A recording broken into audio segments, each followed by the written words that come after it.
Funnily enough, this is not my first Sarah J. Maas book. I actually read Crescent City when it just came out. I think I was in Barnes and Nobles or something, and I just got the book, read it, finished it, and I actually liked it, but I didn't continue the series. But I know this series is her most well-known one. I think this is actually the most popular book series on TikTok, like Book Talk, but I am really excited to get into it just because so many people have read this. I feel like this is like,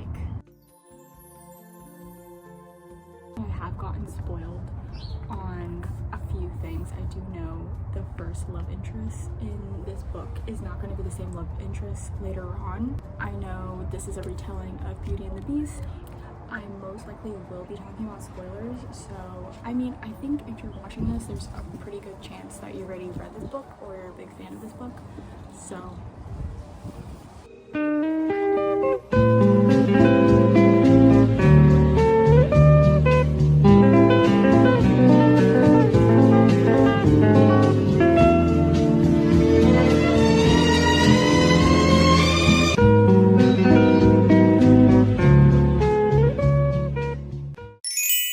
I'm about like 10 chapters in now. The plot is just like starting to plot right now. The world building is actually not as bad as I thought. I think just because like I'm a bit rusty on the world building. I've just been reading a lot of nonfiction lately that I've just been like not used to world building in fantasy books as much anymore. I did have a fantasy phase when, you know, the pandemic and Book Talk was poppin'. My favorite was the Cruel Prince series. If anyone has read with those, I'm probably gonna reference the Cruel Prince because I'm already kind of comparing it, and I don't mean to compare it, but I think because it's not similar in the sense that like I get confused, but it's similar in the sense that like I'm already comparing the main character, because if you have read Cruel Prince, the main character is named Jude, and I love Jude. I think honestly, if I read that series back, I probably wouldn't have enjoyed it as much as I do now. That was like the first introduction of it, so I think my expectations were just as high opposed to someone who reads fantasy often. Couple of pages, when we're getting to know the characters and getting through the descriptions, I imagine Feyre as Jude, which is terrible. If you've seen the fan art of Jude, I love the fan art of Jude. I love that series so much.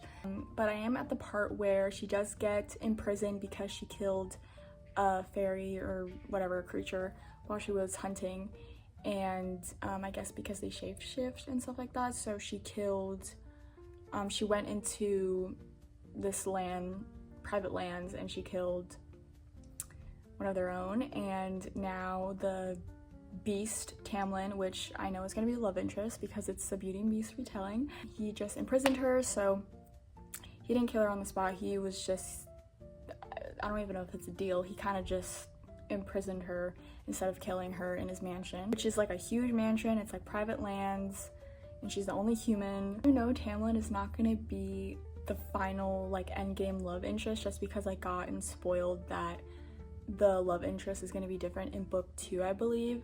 So I already have a feeling I'm not gonna like him, even though like I can't control it. It's already like a bias in my head that I know he's not gonna be the love interest.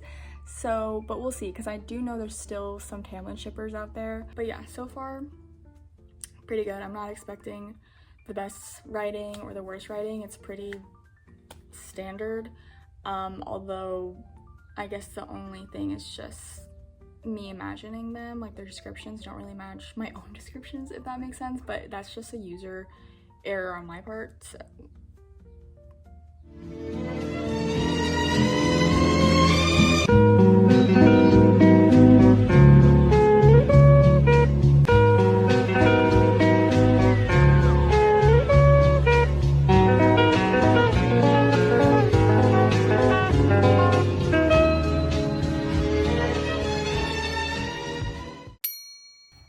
right now we get pretty comfortable with Feyre us into her routine of imprisonment, which really does not feel like imprisonment because she is in a mansion in private lands.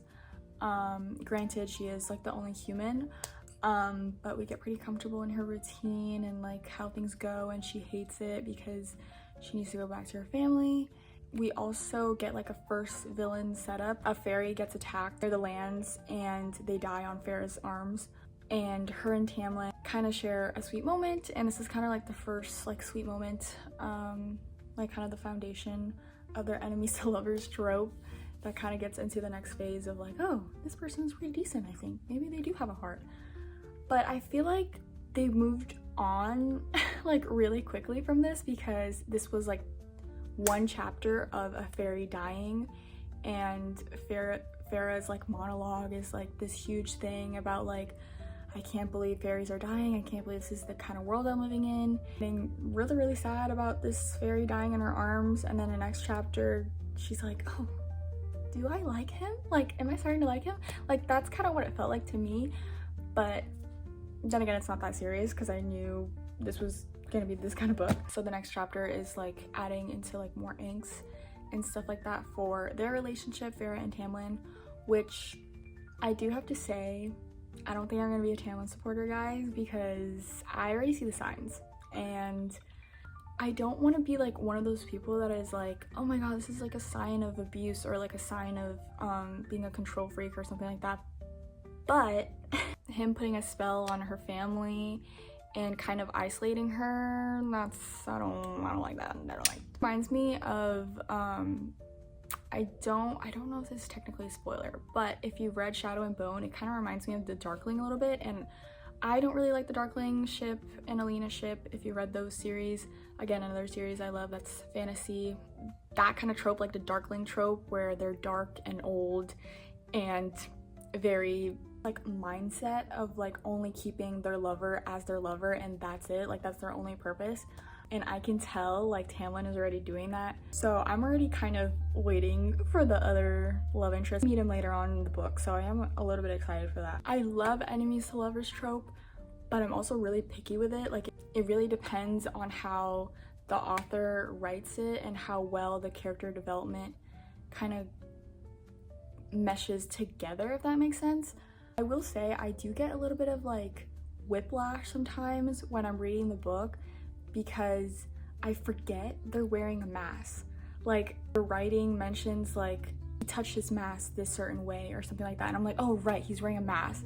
Like, I feel like again, this could be like a user error for me because I am really bad at attention to detail.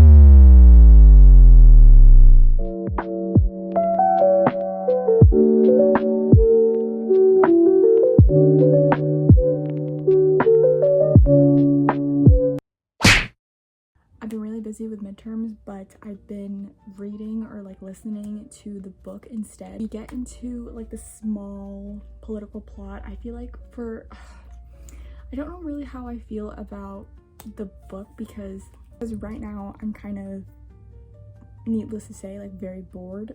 I feel like nothing's really happening, and now like that I just finished, like I think around chapter 30, like political stuff is starting to pick up, which I feel like should happen like when she's setting up in the house with her routine. I don't know. I'm still not a Tamlin supporter. He is really giving me the ick. I just don't like that type of archetype.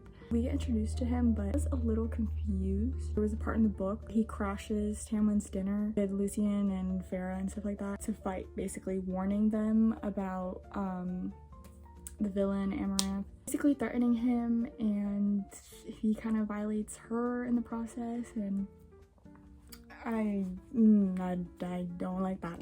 And then we have Feyre go home because of that, because Tamlin felt threatened and he wanted to protect her in that way, so he just sent her back home.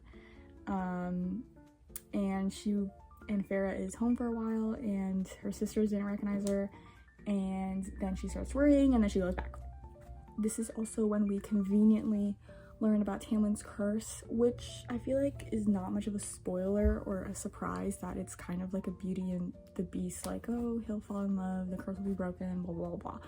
I don't think I need to repeat that. I don't think I need to waste your time with that. This scene in this chapter was done very convenient and not rushed, but like, I don't know, it's just so not surprising to me. I'm one of those annoying readers though, because I tend to guess stuff or at least theorize, or so many plot points and I want to guess everything when it comes to thriller books and like books like that, or I don't get surprised with plot twists, so that's probably why I'm a little bored.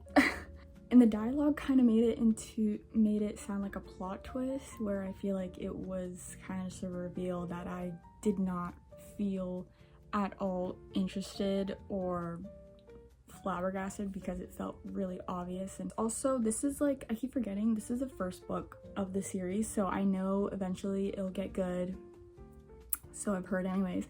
I don't know.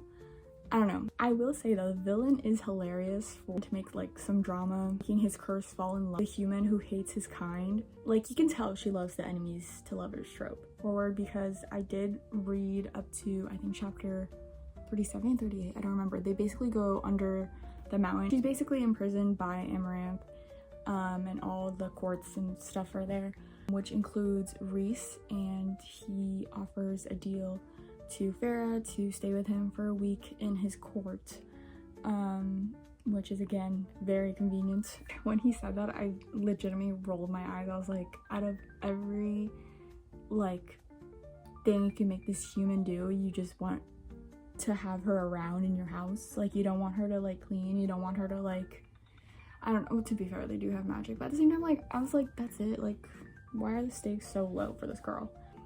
I was just very confused what makes this girl so valuable in their court, but I guess we'll learn about that later on. At this point, I am very confused with Rhys's intentions, and I know it's gonna get better in his next book, which makes me annoyingly want to read it just to get confirmation. I kind of want to be satisfied with a love interest that I know is going to be good for her, even though I could care less about her right now, honestly.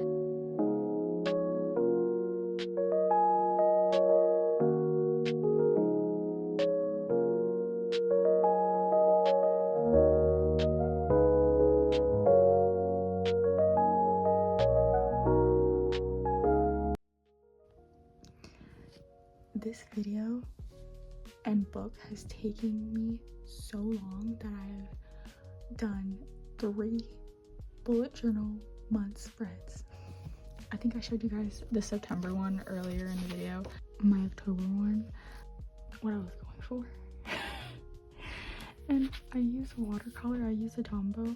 It smudged everywhere.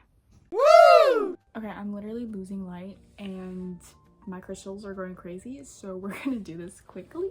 I finally finished her. I don't know if I'm gonna change this rating, but as soon as I finished it, I was like, okay, she's a 3.5. It wasn't the greatest thing I read, but I was also entertained enough to finish it, if that makes sense. Honestly, oh my god, the lighting is so bad. I'm so sorry, y'all. But honestly, I was kind of surprised. I thought it was gonna be much worse than I thought, just because I don't know why. I just expected the writing to be a little bit of more Colleen Hoover, if that makes sense, and I'm not gonna explain. If you know, you know.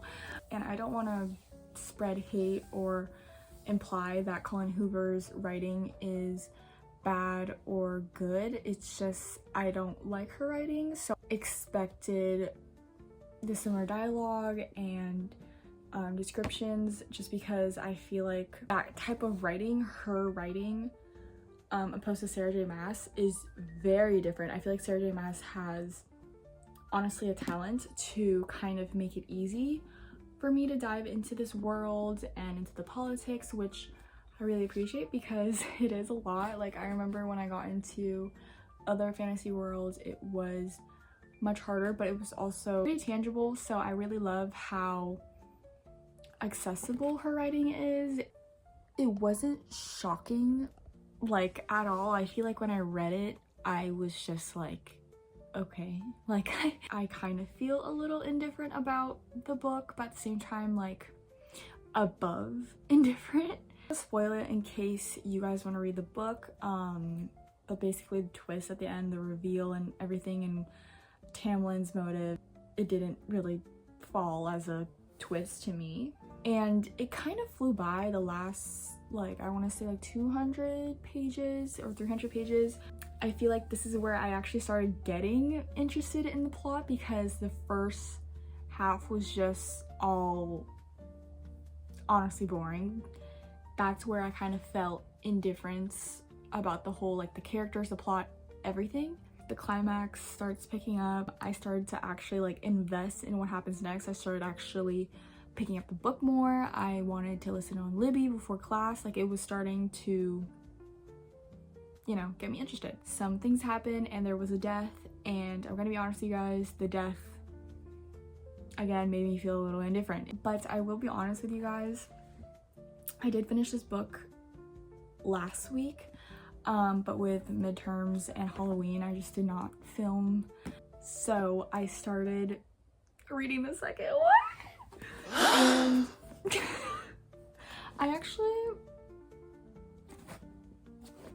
I don't want to say like, because I don't want to give it too much credit, but I wanted to read the next one just because I finished this book and the other book that I was reading was not really satisfying my appetite, so I decided to read the second book because it was available on Libby. And I am in chapter, I think 39 or something on, oh god. But my reasoning was there was a huge gap between me being busy to film this and just needing a book. So, and I'm not gonna do a reading vlog because this is a reading vlog of the first book, not the whole series or the second book or anything like that. But I think reading the second book kind of confirms what I was already feeling when I was reading this one towards like the 200 pages, the last 200 pages. They were kind of they were just all rushed, and I can feel the same thing happening in the second book. And I heard from other people who have read the series that she does tend to do this a lot with her books, which I am not a fan of, just because I shouldn't be bored in the first half of the series. That just makes me want to skip to the end, because why should I read the beginning and be bored out of my mind just to satisfy and know? I'm just a person who reads books for entertainment, so I didn't really, you know, it's not that serious for me anyways.